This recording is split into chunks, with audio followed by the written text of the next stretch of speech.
apie ką šiandien kalbėsim. Tai pradžiai turėsim tokį trumpą žaidimuką apšilti tiesa ar melas apie paliatyvią pagalbą ir hospisų veiklą. Tuomet pasikalbėsim apie Kauno hospiso namų veiklą, viziją ir misiją.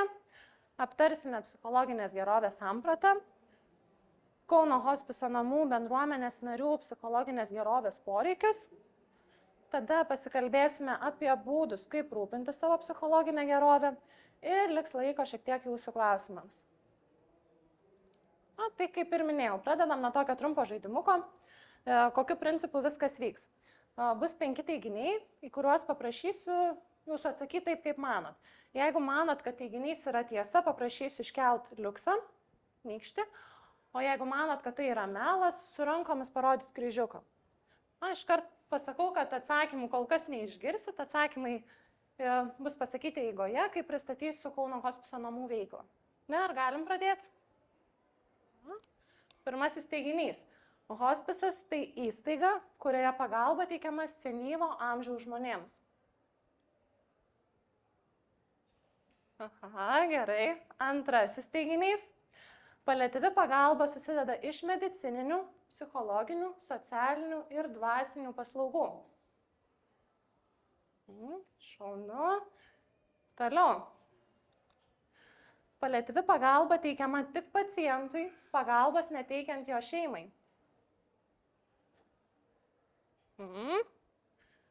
Kitas teiginys. Teikiant paliatyvios pagalbos paslaugas siekiama pagerinti paciento gyvenimo kokybę, bet neprailginti gyvenimo trukmę.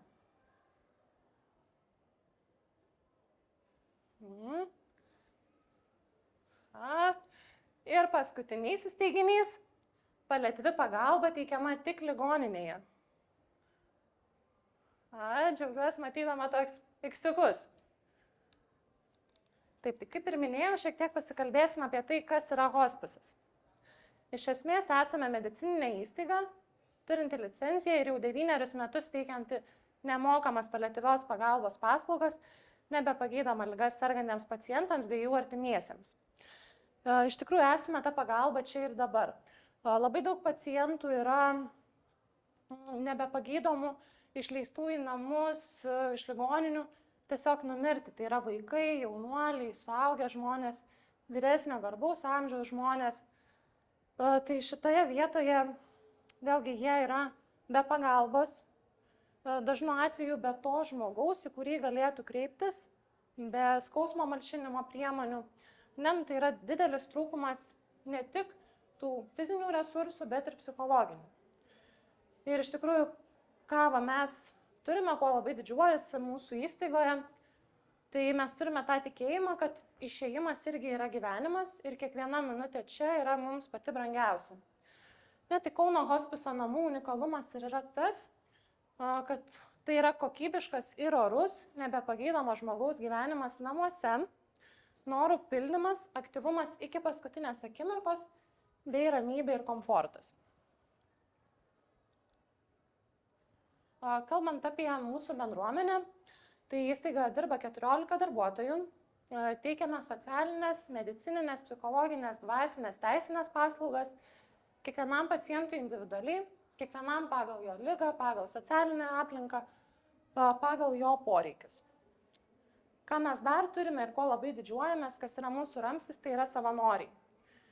Iš tikrųjų, jie yra mums pagalba ne tik su pacientais, ne tik pacientų ramstis, bet ir labai didelė atrama mums, kas liečia įvairius techninius klausimus. Ir šiandien turime savanorių pagalbą, tai tikrai galime jie didžiuotis. Pakalbėjome apie hospisų veiklą. Dabar norėčiau pereiti prie antros pranešimo dalies, tai yra sveikata. Pasaulinė sveikatos organizacija sveikatą apibrėžia kaip visapusišką biologinę, socialinę ir psichologinę individo gerovę. Tai šiandien leisimės į vieną iš sričių, į psichologinę. Iš tikrųjų, tikrai mūsų patiriami džiaugsmai, vargai, sunkumai, netektys labai stipriai prisideda prie mūsų gyvenimo kokybės. Ir visą tai, ką tik išvardinau, galime laikyti jau mano šiandien minėtą psichologinę gerovę. Tai reiškia ką? Psichologinė gerovė yra tiesiogiai susijusi su mūsų gyvenimo kokybė. Didėjant vienai, didėja kita, Mažėjant vienai, mažėja kita. Natūraliai gali kilti klausimas, tai kasgi tada ta psichologinė gerovė iš tikrųjų? Čia norėčiau pažiūrėti šiek tiek istoriškai. Tai iki 1970 metų psichologinė gerovė buvo įprasta laikyti tą materialinį pagrindą, materialinių išteklių užtikrinimą ir gebėjimą juos panaudoti. Tačiau tada buvo atsižvelgta į pažeidžiamesnės visuomenės grupės ir pastebėta, kad net ir ta materialinė gerovė tikrai ne visą laiką reiškia žmogaus gerą savijautą vidinę. Tai būtent 1970 metais įvyko lūžis ir psichologinė gerovė buvo imta laikyti ir įvairius kitus aspektus, tai pavyzdžiui, vertybės, nuostatas, sveikatą, išsilavinimą ir daug kitų. Dar ir šiai dienai psichologinė gerovė skirtingose mokslo srityse yra apibrėžiama skirtingai, kaip ir matome skaidriai. Tačiau, ką svarbu paminėti, tai visose srityse ta psichologinė gerovė yra vertinama remiantis pertekliaus teorija. Iš esmės pasitenkinimas viena gyvenimo sritimi didina pasitenkinimo lygį kita sritimi. Kaip tai atrodytų? Mūsų sąmoniai visos gyvenimo sritis yra išsidėsčiusios tam tikrą hierarchiją. Tai reiškia, aukščiausiai mes turim tą bendrą gyvenimo kokybę ir po ją nugula visas kitos sritis. Tai pavyzdžiui, čia tik pavyzdys, tai yra šeima, darbas, sveikata, laisvalaikis. Kiekvienam jos gali būti išsidėsčiusios individualiai ir nebūtinai tokios, kaip ir minėjau. Tai kalbant apie tą pertekliaus teoriją, kaip viskas atrodo praktikoje. Imkim pavyzdį, kad būtų aiškiau suprasti. Pirmoje srityje turim pačią svarbiausią tą bendrą gyvenimo kokybę, antroje, sakykime, bus šeima ir trečioje darbas. Tai pertekliaus teorija rodytų tai, kad jeigu mes jaučiam pasitenkinimą, sakykime, trečia gyvenimo sritimi, tai yra darbu, automatiškai perteklius kyla į viršų ir mes jausim didesnį pasitenkinimą aukščiau esančią gyvenimo sritimi, tai šiuo atveju šeima. Ką yra svarbu paminėti, tai atvirkštinio varianto nėra. Jeigu, sakykime, mes esam nepasitenkinę darbu ir darbo santykiais, bet mūsų pasitenkinimas šeima yra ganėtinai aukštas, tai tikrai tas nepasitenkinimas darbu nenumuš tos bendros gyvenimo kokybės ir bendro pasitenkinimo gyvenimu, todėl kad šeima, kurią mes esame pasitenkinę, mums yra šiek tiek aukščiau ir jinai mums atstoja tą žemesnę sritį.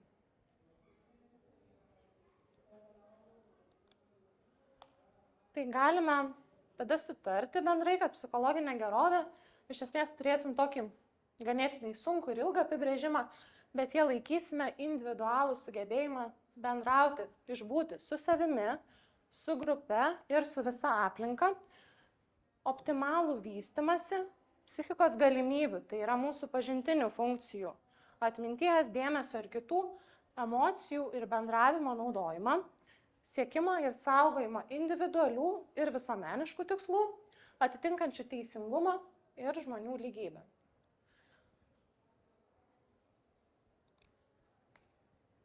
Kalbant apie psichologinės gerovės tas sudedamąsias dalis, nėra tokio visiškai vieningo skirstymo. Skirtingi mokslininkai išskiria skirtingą struktūrą, bet ką galima pastebėti, kad iš esmės ta psichologinė gerovė yra vertinama per objektyvius ir per subjektyvius rodiklius. Tai šiuo atveju objektyvūs rodikliai atspindi socialinius ir kultūrinius poreikius, materialiniai geroviai, socialiniam statusui ir fiziniai geroviai. Tai koks galėtų būti pavyzdys viso šito painaus paaiškinimo? Sakykime, kaip mes tai vertinam, žmogaus tos objektyvios psichologinės gerovės vertinimas susidėtų iš to, kad mes lygintumėm visuomenės normas su individualiomis žmogaus gyvenimo sąlygomis. Pavyzdys. Jeigu visuomenėje yra įprasta sulaukus 40 metų, čia pavyzdys, turėti šeimą ir nuosavą būstą, tai individas, asmuo tada ir lygintų. Jeigu, bet aš jau sulaukiu 40, tai ar aš atitinku tarsi tą normą, ar neatitinku. Ne, tai čia būtų tas objektyvus rodiklis. Ir šitoj situacijai, šituo atveju, tam, kad ta psichologinė gerovė būtų pasiekta, vien tik tai to objektyvaus rodiklio neužtenka. atsiranda daug kitų aspektų, kurie svarbus mums kaip asmeniui, kiekvienam individualiai. Ne, tai yra subjektyvūs rodikliai. Kokie jie galėtų būti? Tai galėtų būti savęs realizavimas, tai galėtų būti santykiai su aplinkiniais ir pasitenkinimas jais. Galbūt netektys, traumos, ką mes išgyvename, irgi yra tie mūsų subjektyvūs rodikliai, kurie turi įtakos mūsų bendrai geroviai. Na ir kad šiek tiek būtų aiškiau, tai keletas tokių pagrindinių komponentų, kalbant apie psichologinę gerovę, tokie patys pamatiniai, sakykime, tai komponentai tai yra savęs priėmimas, supratimas savo privalumų, savo trūkumų, kompleksų susijusių su jais išgyvendinimas, vadinkim taip. Toliau, gyvenimo tikslas, aplinkos kontrolė, tai reiškia gebėjimas ne tik pačiam prisitaikyti prie aplinkos, bet ir sugebėti aplinką pritaikyti prie savo poreikių individualių. Toliau turim asmeninį augimą, teigiamus santykius su kitais, autonomiją, tai reiškia savarankiškumą, emocingumą, tai emocingumą, jeigu taip išvertus į paprastesnę kalbą, tai būtų gebėjimas jausti, atpažinti, suprasti ir išreikšti tą emociją, kuri man tuo metu kyla. Tuomet pasitenkinimas fizinė sveikata ir pasitenkinimas pragyvenimo lygiu. Na, tai apie psichologinę gerovę kol kas tiek. Aptarėm ją, aptarėm hospiso veiklą ir prieinam prie tos pagrindinės tikriausiai dalies šio pranešimo. Pavadinime buvo sakinys, kuriame trūksta vieno skyrybos ženklo. Tai mano tikslas šiandien yra jums ištransliuoti, kokia yra mūsų įstaigos pozicija, kalbant apie psichologinę gerovę. Tai čia šitoje vietoje labai daug žodžiaut. Tikrai turim vieningą požiūrį, kurį taikom visiems bendruomenės nariams ir ko galim didžiuotis. Tai kiekvieno bendruomenės nario psichologinė gerovė yra prioritetas. Ne? Tai reiškia padėti, negalima palikti. Šitoj situacijai tikriausiai tam, kad jums tai būtų arčiau ir aiškiau, reikėtų pereiti būtent per tuos bendruomenės narius ir kaip viskas vyksta, šiek tiek pačiupinėti tai iš arčiau. Pradėkime nuo pacientų. Ne, tikrai visais atvejais tai yra tie žmonės, kurie serga jau nebepagydoma liga. Ir pas mus dažnai atkeliauja išgirdę tai, kad tiesiog nebėra būdų, kaip jiems padėti pasveikti. Tai šitoje vietoje yra tikrai labai daug emocijų, daug jausmų kylančių. Papildomai gali prisidėti ir šiaip aplinkos sąlygos, ar ne? Tai kaip žmogus gyvena, kuo jisai gyvena, ar jisai turi palaikymą, ar turi į ką kreiptis pagalbos. Tai šituo atveju mūsų tikriausiai didžiausia misija ir ko tikrai džiaugiuosi, ką pavyksta išsaugoti, tai būtent būti tą atramą žmogui, ne tik rūpintis fiziniu kūnu ir tą sveikatą, sakykime, kiek įmanoma skausmą pamalšinti, bet ir būti palaikymu, būti tai žmonėm, į kuriais būtų galima kreiptis ir kurie būtų šalia, kad ir kokia sunkia akimirka bebūtų. Toliau turim pacientų artimuosius. Šitoje situacijoje vėlgi, tikriausiai, jeigu kažkam yra tekę slaugyti savo artimuosius, nesvarbu ar ilgesnį laiko tarpą, ar trumpesnį, ar sunkesnė liga sergančius, ar lengvesnė, tikrai man pritarsit, kad tai reikalauja labai daug vidinių išteklių, ar ne mūsų. Ir iš tikrųjų dažnai tas gyvenimas tuo laikotarpiu ir užsisuka būtent apie tą slaugą. Vėlgi, dažnai artimieji sužino apie savo brangaus artimo žmogaus ligą. Dar viena emocijų jūra ne tik pacientui, bet ir artimajam. Ne? Tikrai reikia su to išbūti, reikia susitaikyti, reikia išgyventi. Ir kalbant apie paliatyvą pagalbą, priimti ir tą patį faktą, kad tikrai žmogus yra išeinantis ir nežinia, kada tai įvyks, kada tai atsitiks. Tai mūsų misija ir mūsų tikslas šitu atveju būtų būti kartu su artimaisiais, padėti plaukti per visą tą emocijų jūrą ir kas yra labai svarbu, įgalinti juos patiems pasirūpinti savimi. Tai reiškia, kaip jau minėjau pradžioje, būna tas užsisukimas slaugoje. Ne, tikrai atrodo tas žmogus, reikia juo rūpintis, reikia dėti visas savo pastangas. Ir šitoje situacijoje pasimiršta tai, kad aš irgi žmogus ir aš irgi turiu gyvenimą ir poreikius. Ir kartais tikrai ir pyktis gali imti, ir baimė, ir nerimas, ir kas liečia žmogų išėjus, grįžus į kasdienybę, galim pastebėti, kad iš tikrųjų gyvenimas atrodo buvo sustojęs tam laikotarpiu ir aš grįžau ir aš nebežinau, kas vyksta, kaip dabar viskas bus. Tai šitoj vietoj mūsų pagrindinis tikslas yra įgalinti žmogų, nepalikti savęs, skirti laiko savo, savo artimiesiems, savo aplinkai, savo poreikiams, ar ne, visame tame slaugos fone. Kas liečia darbuotojus, situacijų yra labai daug, atvejai yra labai įvairūs, yra ir tikrai labai sudėtingų situacijų. Ir šitoje vietoje atsiranda tas emocinis fonas, nuo kurio mes negalim pabėgti. Tikrai perkošiam, sakykime, tą kiekvieną situaciją per save. Viską išgyvenam.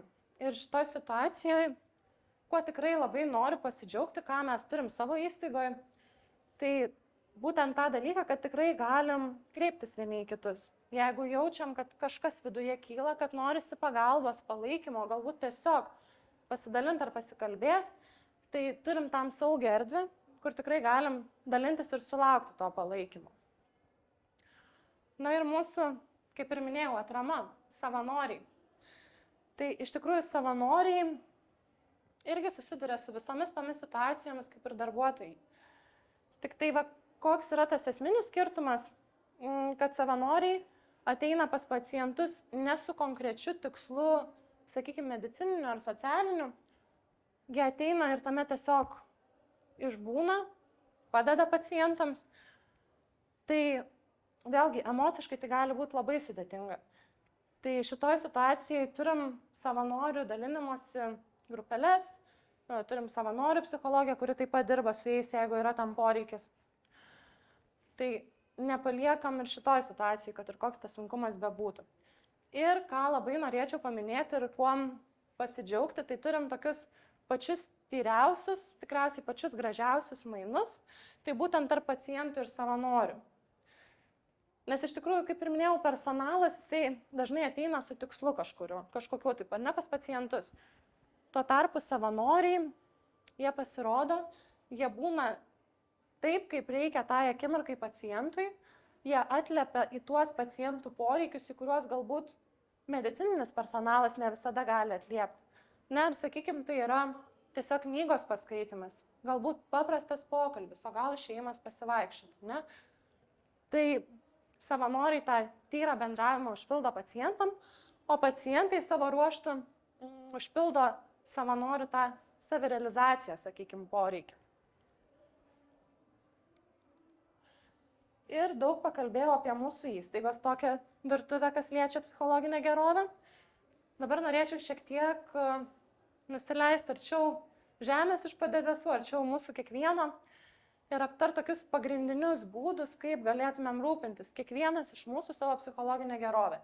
Nesvarbu, ar jaučiam, kad jau esam kažkokiam tai, tokiam, sakykime, kritiniam taške, ar manom, kad esam dar pakankamai stabilus, bet šitus punktelius tikrai galim pasistengti bent vieną iš jų pritaikyti kasdien. Ne, tai kokie jie būtų. Kas yra tikriausiai labai svarbu, rūpinantis psichologinę gerovę, tai yra ryšys su artimaisiais. Nebijoti išsakyti savo jausmų, turėti tą žmogų, kuriuo mes pasitikim, nebijoti nei paprašyti pagalbos, nei ją suteikti. Tuomet, jeigu tikrai patiriam streso, įtampos, mums gali padėti proto nuraminimo technikos. Dabar kas tai yra per dalykas ir ką jisai veikia? Tai iš esmės yra metodai, kurie yra skirti leisti mums pailsėti nuo savo besisukančių minčių. Kokios jos galėtų būti? Tokia viena iš paprasčiausių ir lengviausiai pritaikomų, tai tiesiog ausinių įsidėjimas ir gamtos garsų pasiklausimas. Ne, tai reiškia, kad aš šiek tiek nuraminu savo mintis, leidžiu kūnui pailsėti, susitelkti į buvimą čia ir dabar. Kita metodika, kita technika galėtų būti minutė tylos per dieną. Dar viena proto nuraminimo technika yra malda. Kas praktikuojat, tikrai tai yra pailsėjimas ir atsipalaidavimas savotiškas, ne? Čia dar yra įrašytas kelias, tai yra mylinčio gerumo meditacija ir atjauta savo. Tai norėčiau šiandien pristatyti jums vieną iš jų, tai yra atjauta savo. Dabar kas tai yra per dalykas ir kada mes jį galime taikyti. Iš esmės, tikslas jos yra sumažinti įtampą, sumažinti nerimą ir atsipalaiduoti. Taikom tada, kai jaučiam, kad yra kažkokia konkreti situacija, kuri mums kelia nerimą.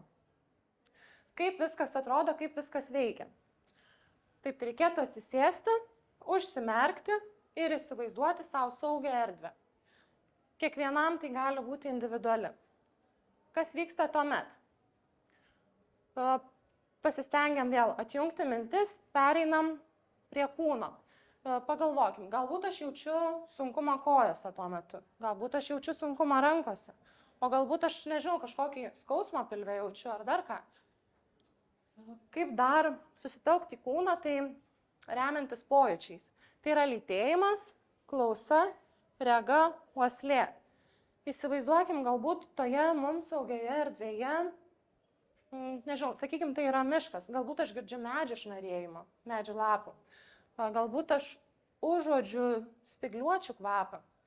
Pasistengti susitelkti į tą momentą, į buvimą čia ir dabar, neįsileidžiant jokių papildomų minčių. Taip, tai čia būtų tokia pradžia, tuomet, kai mes jau susitelkėme ties savo kūnu, į tą mums saugią erdvę turėtų ateiti žmogus, kuriuo mes pasitikime, o galbūt jeigu nesinori to patikimo žmogaus, tai galėtų būti nepažįstamas. Ir pradeda mums sakyti palaikančius žodžius. Palaikantys žodžiai turėtų būti tokie, kokiu mums reikia tai konkrečiai situacijai, tai konkrečiai akimirkai. Išgirdę tuos žodžius, mes tarsi užbaigiame tą ritualą ir galim padėkoti, atsisveikinti, atsimerkti ir grįžti į situaciją, į savo kasdienybę, šiek tiek tokie pailsėję ir atitrūkę nuo to užsisukimo problemoje. Taip, kokie yra kiti būdai? Toliau yra laikas gamtoje pasitelkiant jau minėtus pojūčius.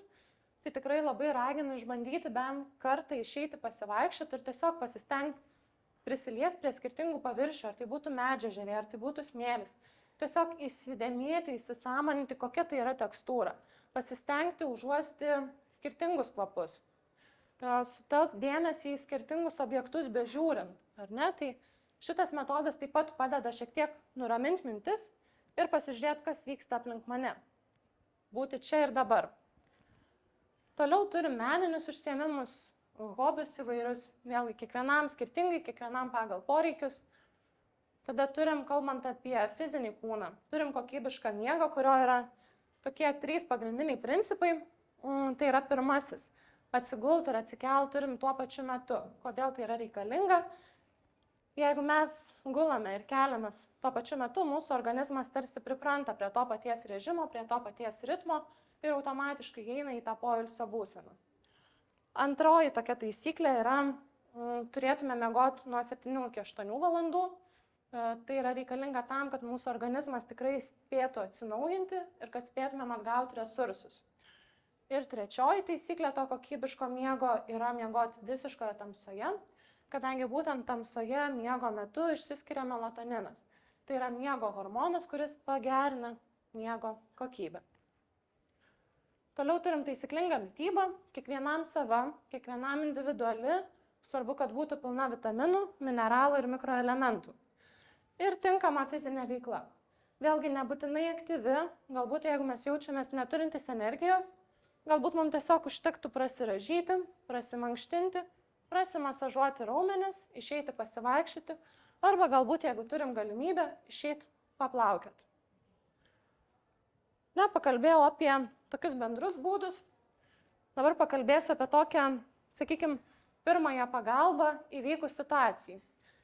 Tai čia yra tokie konkretūs punkteliai, konkretūs veiksmai, ko galėtume imtis, jeigu jaučiam, kad tikrai nesusidorojam su situacija ir nežinom, ką tą akimirkai daugiau daryti.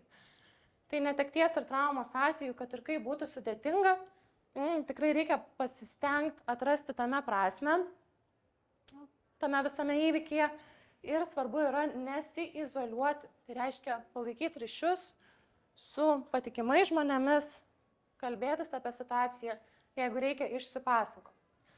Nesėkmės atveju nesisuk nesėkmės tame rate, nekrapštyti daugiau tų vidinių šašų, pasistengti nukreipti mintis ir geriausiai jas nukreipti į tai, ką mes galim kontroliuoti. Tai reiškia, galim pasidaryti ant lapo popieriaus 2 sąrašus. Vienas sąrašas dalykų, kuriuos aš galiu kontroliuoti, kitas tų, kurių negaliu kontroliuoti. Nes tikrai dažnu atveju pradedam mąstyti apie dalykus, kurie nėra mūsų galiai, kurių mes negalim kontroliuoti ir užsisukam tam užburtam rate, kai atrodo situacija nesikeičia ir jinai tikrai nesikeis, kad ir ką bedarysim, nes nuo mūsų tiesiog tai nepriklauso. Kita situacija yra kaltės jausmas, tai šitoj vietoje tikrai labai raginčiau įsijausti į savo poziciją, į tai, ką mes norėjome pasakyti, įsijausti į kito žmogaus poziciją ir pagalvoti, ar tikrai tai, ką aš sakiau, buvo skirta būtent taip, kaip tas žmogus suprato. Ir tada pamastyti, ar ta kaltė iš tikrųjų yra mano pelnyta. Ir dar kelios situacijas, tai yra vienišumas. Iš esmės, šito atveju reikėtų išlipti iš tos komforto zonos ir stengtis atkurti ryšius ir bendrauti tiek, kiek yra įmanoma, bendrauti su tai žmonėm, kuriuos mes mėgstam, kuriuos pasitikim. Žema savivertė. Čia vėlgi yra svarbus savęs stiprinimas, pamąstymas apie dalykus, kurie man sekasi, kuriuos aš moku atlikti, kokios yra mano stiprybės, kokie yra mano privalumai.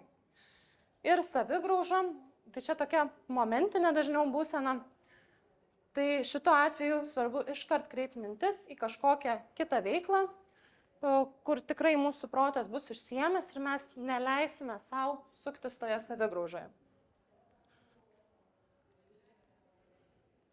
Taip, tai aptarėme hospiso veiklą, aptarėm psichologinę gerovę, būdus rūpintis jiem. Ir iš tikrųjų, kokią žinutę norėčiau, kad išsineštumėt kiekvienas iš jūsų, tai būtent tai, kad savimi reikia rūpintis čia ir dabar, kad ir kokia situacija bebūtų, jeigu mes neturim tam vidinių resursų, savimi nesirūpinom, mums iš jos išlipti bus gerokai sunkiau, negu tuo atveju, jeigu mes savim rūpinomės iki šiol, tada mes turėsim tarsi tokį tramplyną, ant kurio galėsim atsispirti, pasišokti ir lengviau įveikti iškylančius sunkumus.